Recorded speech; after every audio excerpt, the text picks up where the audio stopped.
Welcome to the Holy Smokes Podcast, a show about faith, friendship, fine tobacco, and drink. I'm Steve Ryder, and I am at home because of this friggin' COVID shutdown stuff. And I had an interview on the books last month with our guest, Luciano Mierelles, and the whole COVID thing kind of screwed that up and ended up flying back early. So, Luciano, this is second best, but I am going to be getting together with you hopefully this summer when I come out there, and we're going to talk much more in depth about your story and kind of answer some questions from the audience. I'm looking forward to it, my man. So thanks for being on. I am looking forward to better times. I'm excited to be here. Yeah, well, hopefully, man. Hopefully soon. Godspeed. Can't wait. So you are originally from Brazil, right? Born and raised there? So I spent 15 years of my life in Brazil. Yeah. And I moved to Chicago for a while. First to London, Chicago, Switzerland. And I've been out since then. So I'm 45. I would say the most important years of my life were spent in Brazil. Yeah. So what kind of family did you grow up with? Oh, that's an interesting question. I didn't know we're getting personal tonight. That's awesome. Actually, I was raised by my grandparents. It's a long story. I'm going to plug here. Yeah. The Last Arrow, Ernie McManus. Very good book. Yeah. So he writes a little bit about that story. Both my parents were drug addicts, although my grandfather was a Baptist minister. A very prominent religious leader for the whole South America. He worked for the Baptist World Alliance, every single possible association. He was very involved with the denomination. But my father, he kind of always questioned his own spiritual life. And when he was really young, I think even before his 18th, I think he was only 12 or 13 years old when he got with this group of friends and unfortunately went sideways and got really involved with drugs. He met my mom in a crazy world too. So my mom was also an addict. She never stopped using heroin when she was pregnant with me. He was only 16. She was 17 when she got pregnant. So the natural path was for me to go and live with my grandparents. They're the most stable ones on my paternal side. So I went to live with them when I was 2 years old, a year and a half. And I was raised with my uncle as my brother. My uncle and I, we have only 5 years difference from each other. Mm-hmm. So we were raised together. A lot of good times, a lot of fights. Same thing as any brothers, Yeah. Yeah. That's kind of where my life starts. I was blessed and I was saved by the love and caring of my grandparents, and God provided everything. I was really lucky to be raised in a family that I was. Got a lot of opportunities to study, to life, to live, in a way better situation if I was raised by two teenagers that were involved in drugs. Well, the good side of the story is that my father, he overcame the drugs. He became a professor of a theological seminar. Today, he is a pastor south of Brazil. Him and I, we don't have much contact. And it's very interesting that you kind of asked this question because I haven't actually spent more than maybe one day with him my entire life. And he chose just a month before the COVID-19 to come to Chicago and get to know his granddaughters and get to know me a little more. And he's stuck here. So he's here. He's working in my office right here, which is kind of crazy. And it's been a wonderful time, actually, to kind of get to know him a little more. And of course, it's kind of hard to call dad and stuff. We don't know each other. Yeah. But I'm kind of learning to kind of navigate this relationship. My mom, unfortunately, she passed when I was 15 years old, which is a long story. She was assassinated. Very tragic, terrible story. We can get into details another day. But here I am. So survived. I'm a survivor. So what'd you do after school? What'd you do, for early career? How'd you get into cigars? All I can say is I'll make really brief. I left home quite early. I was only recent high school graduated. I was only 17 years old. And I went to Chicago because I got an opportunity to come and study, and continue my bachelor's degree at that time. And I ended up actually staying a little longer, got into University of Chicago and did my MBA here. Then I had different job opportunities. I started working for Mutual of New York, which was an insurance company that got acquired by AXA later on. Mm-hmm. They gave me the opportunity to go to Brazil and go back to Brazil because I spoke Portuguese. I had some important family connections there on my mother's side that would help, with some sort of political consultancy side of everything. And I was mainly working with wealth management. So I was selling pension funds to very wealthy people. And I developed this incredible network. And as 2 years later, I was actually creating my company in political consultancy. Mm-hmm. And I helped some blue ships to go to South America and Eastern Europe, some other places in the world where the ship developed. From land donations, tax incentives, bilateral agreements, tax agreements.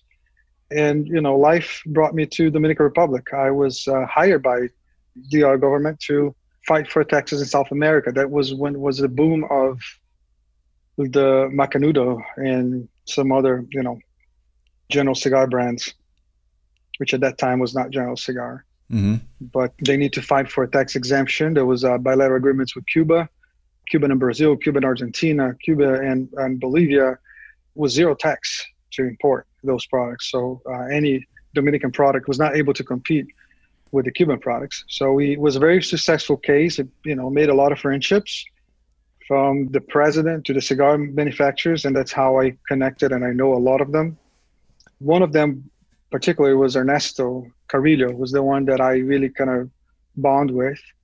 Ernesto opened the doors of his factory to me. And I didn't have any intention to get into the cigar business at that time, but he taught me everything about the business. I really fell in love for the business because of him. Yeah. And we're talking about almost like 14 years ago. What was it about that time with Ernesto that really started to kind of blossom that love for the cigar business? His passion. I think Ernesto, he's one of those guys. And I met another legend, which is his name was Arsenio Ramos. I don't know if you guys heard of him, but Arsenio was one of the living legends of the cigar industry until last year. Unfortunately, he passed last year. He used to say there was two types of tobacconists.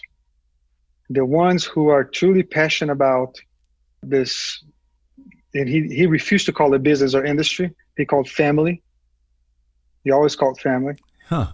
He believed that the cigar culture was beyond the business. It was truly an art, and not just an art, but a lifestyle. And if you dig, Arsenio Ramos, you find about his poems and the stories that he told. And that guy, he served so many companies throughout his life, no ambition whatsoever. So that guy, he met with princes and chiefs of state, you name it, because he was working for Havana SA before the revolution and after the revolution. He knew everything, He started working for Havana SA when he was only 12 years old.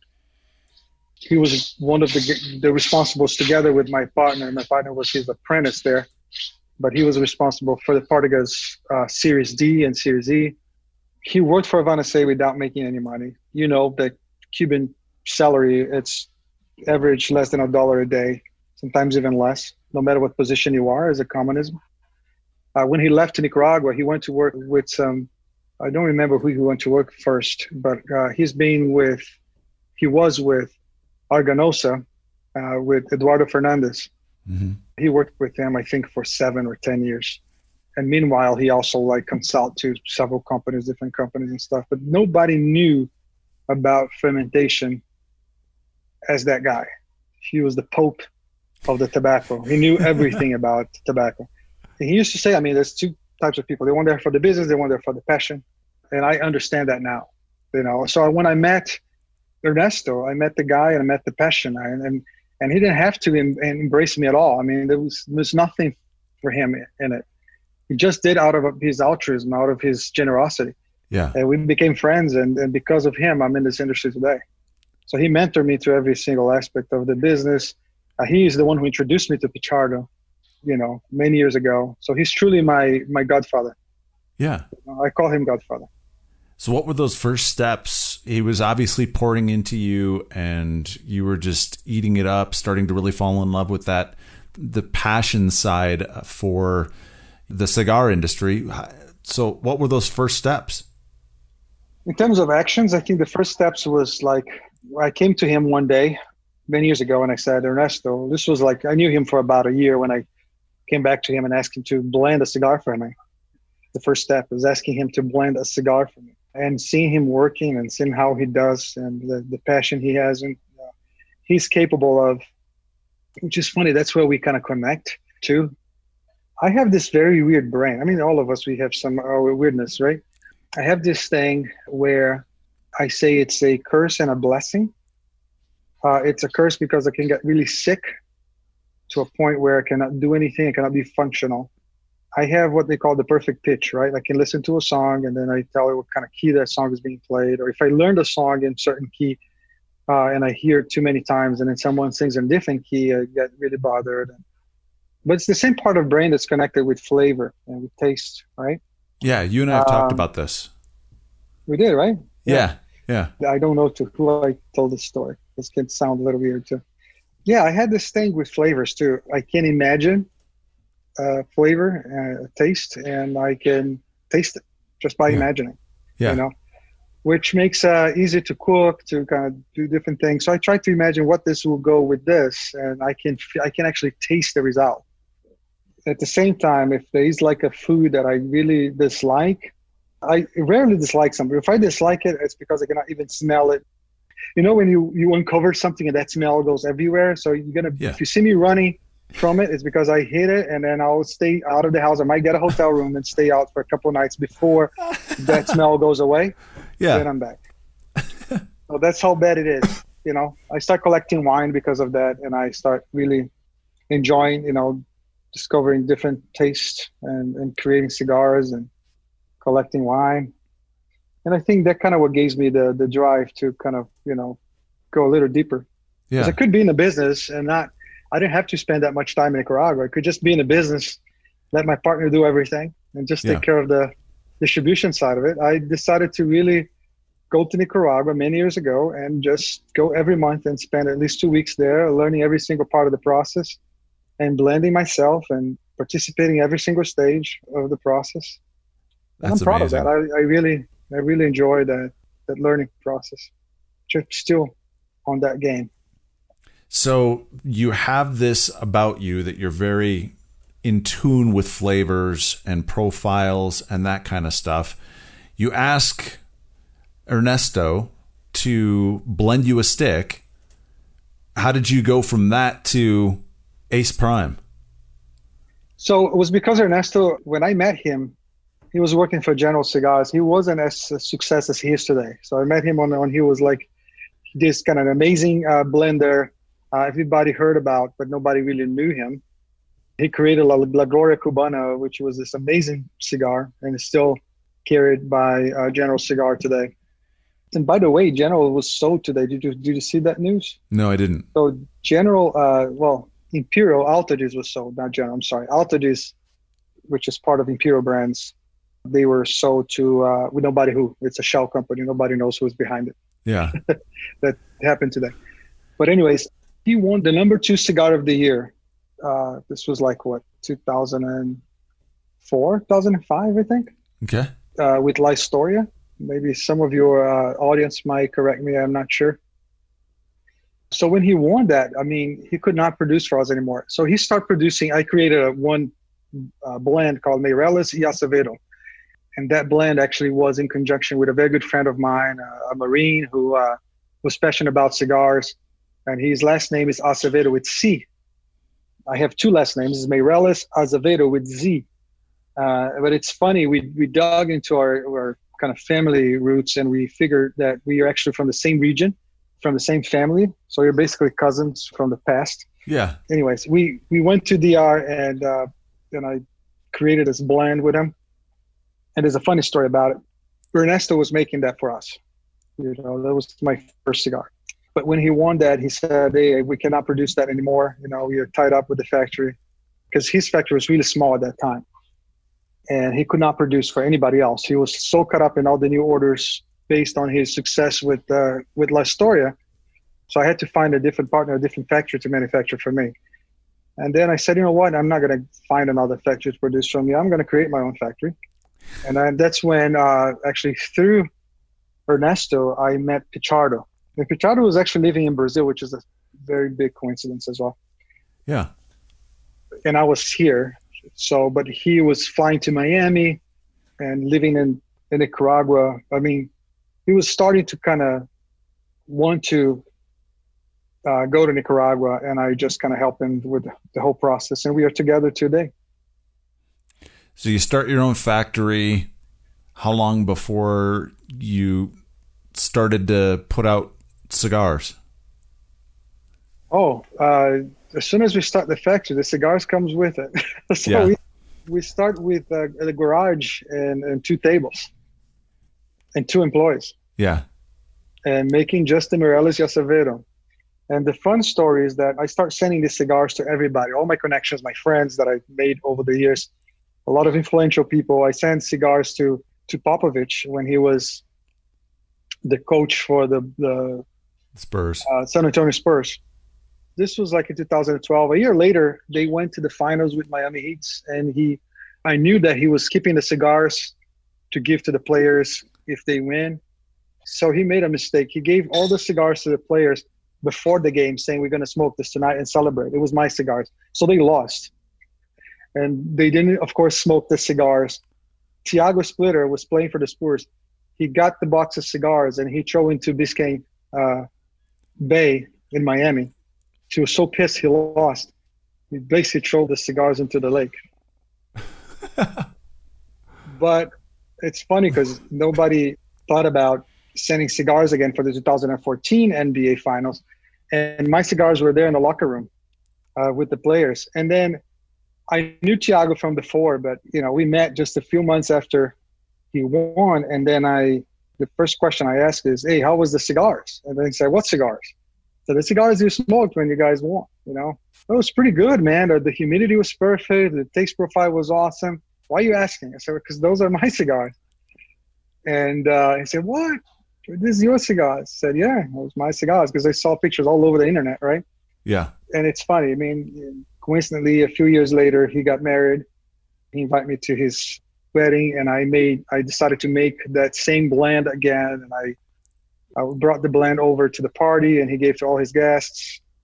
And believe it or not, that's kind of how our partnership started, right there at his wedding. That's beautiful. So you have blended cigars for Tiago Splitter, for Dominique Wilkins, NBA Hall of Famer, you got one coming out with Adrian Gonzalez, the longtime Major League third baseman, borderline Hall of Famer. How did you get these guys on board? And did they come to you? You go to them? Just friends. Yeah. It's like, calling you and say, hey, you want to make a cigar? No, they were friends. And of course, they happen to be celebrities, right? So I met these guys into like church gatherings, friend of a friend. I don't even remember some of them. I know that Dominic was through Tiago. Tiago was really close to him. Tiago played for the Atlanta Hawks too for a little bit. Okay. So they knew each other. So Tiago, I think, was the one who brought Dominic on board. And I go against the current when it comes to, when you hear those jargons, never mix friendship with business, So I think exactly the opposite. I think the only business with my track record, the business that really worked for me was the ones that I had true friendships. Yeah. That I had like true friends as my partners. Yeah. And a friendship was born way before, the company or business or any other idea. But this guy's, it's very important to clarify. So we don't make cigars for them. The brand called MXS is a brand that belongs to Ace Prime. So this is our brand, and they are signature lines. They sign the cigars, they sign the blends, and of course there are some royalty agreements with some of them, and we are growing, expanding that line. It's been really successful. It's a great thing. I mean, they're amazing people, very successful. And the MXS stands for Maximum Excellent Success, right? That's what it stands for. I didn't know that. Yeah, if you look at our aficionado ad this month, you see that our moat or campaign is more than celebrity, celebrated for innovation, excellence. I mean, this I don't even remember. The idea here is to really flip the table with this concept of a celebrity cigar, which we don't believe on it. So we are highlighting the human beings behind all this celebrity thing, you know. Yeah. Like Dominic, we're trying to highlight their values, their humanity. Like Dominic Wilkins, he's a truly a man of character, a guy who takes care of his family. He supports so many charities. He's sitting on the board of a very relevant charity called Culture City. He does an amazing job. He loves people. He's a tremendous human being. So that's kind of what we're highlighting right now. It's his values, his humanity. Tiago is the same thing. He has a foundation that he supports. Adrian Gonzalez has many things that he does also for the less privileged. So the guy has his passion about supporting kids, not only in the United States, but in his city, Mexico. So all these guys, they're doing so many things out there. So we want to highlight those values as the true representation of maximum excellence success. What's your vision for Ace Prime? Where do you want to be in 10 years? I answered that question to my dad yesterday. My response was, the day that Ace Prime become irrelevant in terms of their purpose, which is not to sell cigars. So the purpose of Ace Prime is to holistically improve people's lives, especially of those less privileged. So that's how our company started. And that's what we believe on. And I believe those things, they come together. And that's why our campaign last year was the flavor of passion, because we believe that flavor is affected by the hands that touch that cigar before that cigar is manufactured. Mm-hmm. It's not just a story to tell. That's the reality. And we are not the only company who does that. So I'm not claiming this is to be an Ace Prime asset. What I'm saying is, we believe that if you take care of the people who makes your cigars, not only you're going to get great quality products, and that's not the reason why we do good for the people, but actually it's just like a organic synergy of positive things, you know, like it's families that are being helped, you're paying a fair wage, you're treating them with dignity. And of course, the outcome will be great when it comes to the product, but also it's something that you can carry on and know that this is a legacy. So for as long as answer your question, for as long as Ace Prime fulfills that same mission, we will exist and we're going to continue to grow as much as we can, because we know there are more families that will be affected by it, including myself, including everybody. That's why I think everything is I don't separate, because I know I'm talking to a lot of people of faith here. I truly don't believe in the separation of the sacred and the mundane. I believe they are all, God made everything, created everything. There's nothing wrong about you profiting from a business, making that business sustainable. Because a lot of people think like they can just cheat their entire lives, they can do whatever they want as long as they give back to the poor. And that's not about it.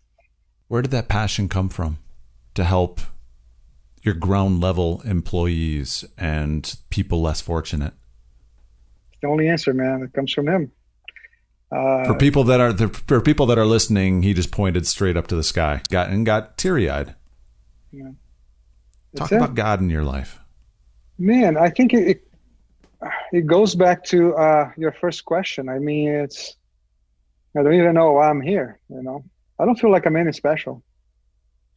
There's no explanation, actually. I just feel like, you know, God, for his infinite mercy and love, decided to give me a hand. My mom tried abortion twice, you know, didn't work.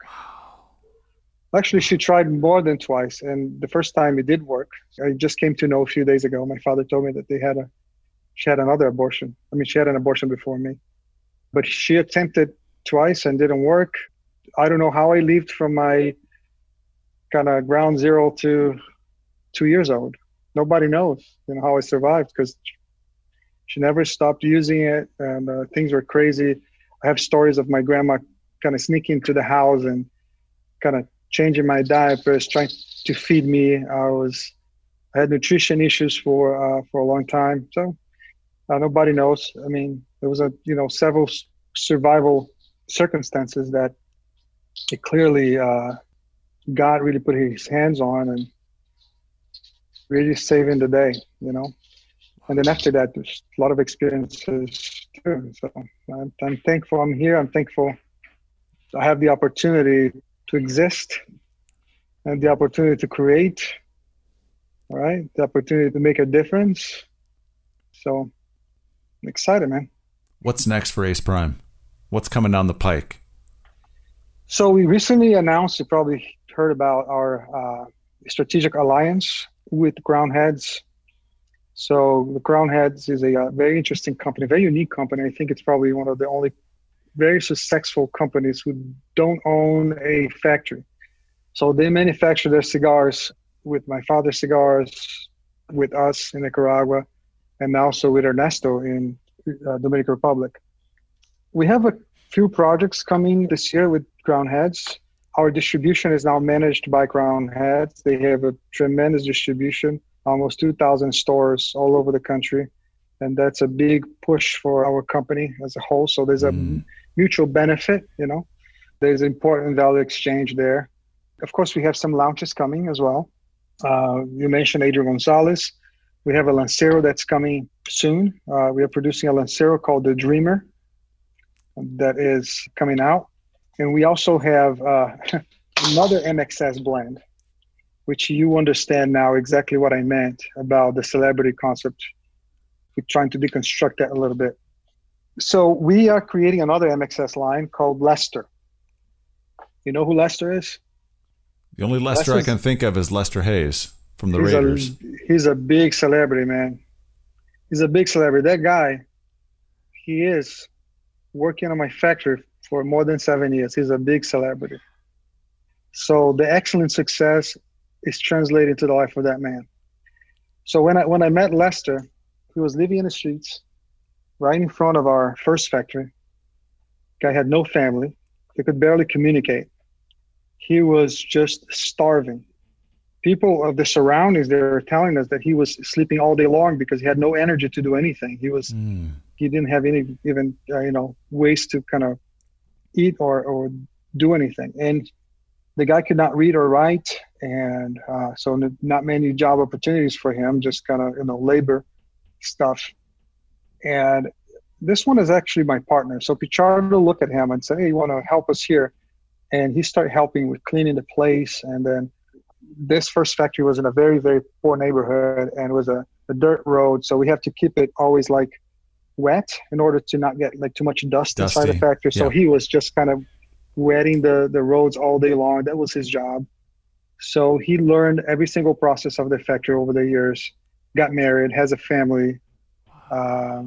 I don't know anyone who works as hard as that kid. I mean, I call him a kid, but he's probably around his 30s now. So we decided to create an MXS line for Lester. Oh my gosh, that is so awesome. Yeah, and that's exactly to tell to the world what MXS stands for. Right next to Adrian Gonzalez and Dominique Wilkins and Tiago Splitter, you got Lester. That's right. A dude who started out at the ground level, someone who most people, when they would walk by, would just ignore. Mm-hmm. Yeah, and yet your partner had compassion on him enough to just give him that chance and just keep working with him. Dude, my man, that is so beautiful. Yeah. So you have a real passion for the mom and pop cigar shops. We've talked in the past about ways in which that we can try and get them business. Talk about that. We actually created this initiative. It's called Bulb. It's an idea we had together with the Crown Heads and Bovida. We came together with this idea of supporting the brick and mortar by creating this platform where we would give back to the cigar retailers all the profits from that platform. So we're not taking the profits out of the business. So it will be truly a nonprofit business from the retailing standpoint.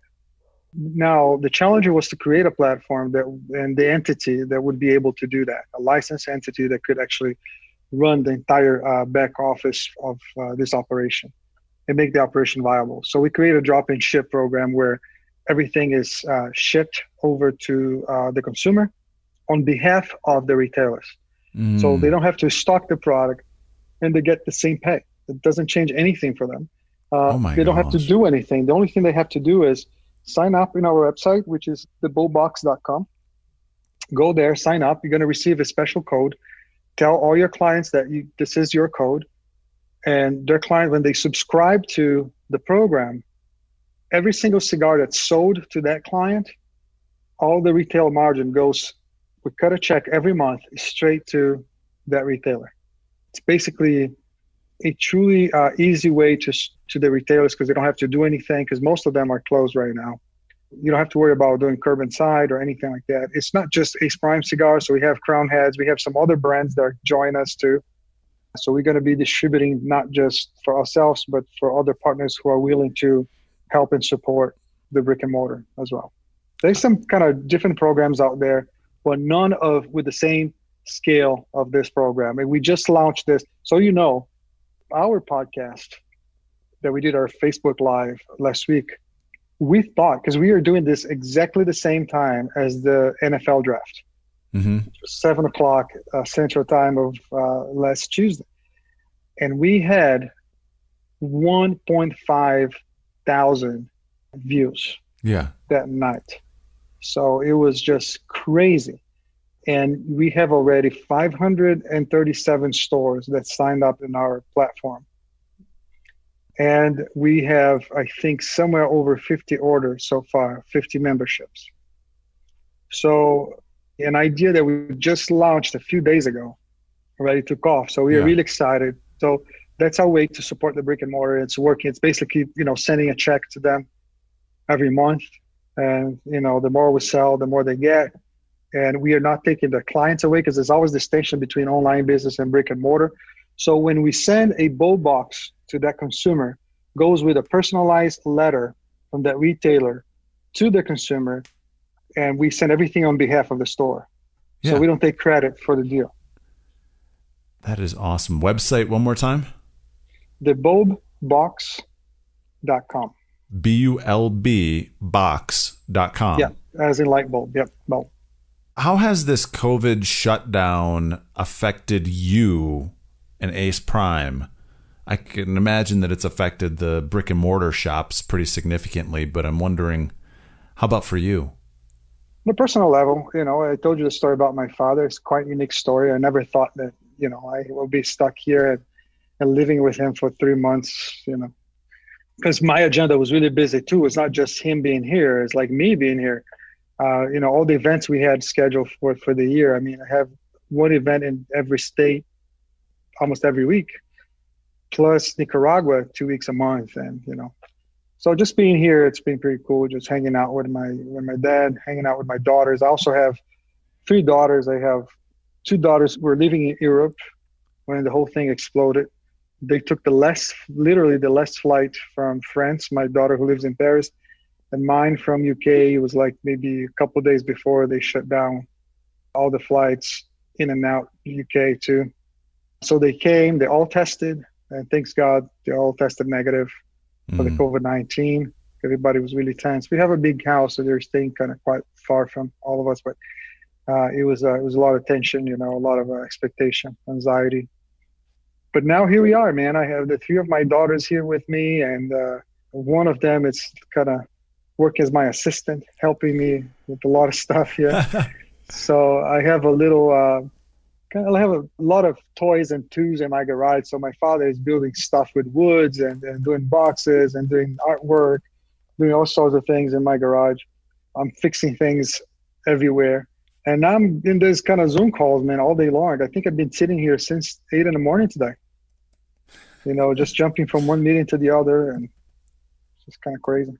The website for Ace Prime is aceprime.com, ACEprime.com. You can check out those blends. Where can people check out more, buy cigars, that kind of stuff? If you go to Ace Prime website, there's a where to buy link in there, and all the stores that carry products are there. Also, if you go to crownheads.com, and there's a where to buy linked over there too. If they don't have our products yet, you can still go to that store or reach out to them if they're doing, delivery or curbside delivery. Ask for a product, because if they don't have it, they'll have it within 48 hours. And also you can acquire through Bulb. I mean, just subscribe to Bulb. I think Bulb is a very good deal. You're going to get a lot of discounts, and you're helping your brick and mortar. If they're not listed in our website, you can still put their name into the order. We're going to reach out to the brick and mortar and send them a check, no matter if they're not in or not. Now, if they are in, it's easier because the code is there, so things are a little faster. Mm-hmm. If you don't name any cigar stores, we don't keep the money. So we go and find out in a geolocation where the order originated, and we will find the nearest store to that person's house. And then we will assign that store to that specific client. So we're not only helping the brick and mortar by, sending a check every month, we are also bringing new clients for them. That's wonderful. Luciano Mierelles, my man, thanks for being on the Holy Smokes podcast. Thanks for the invite.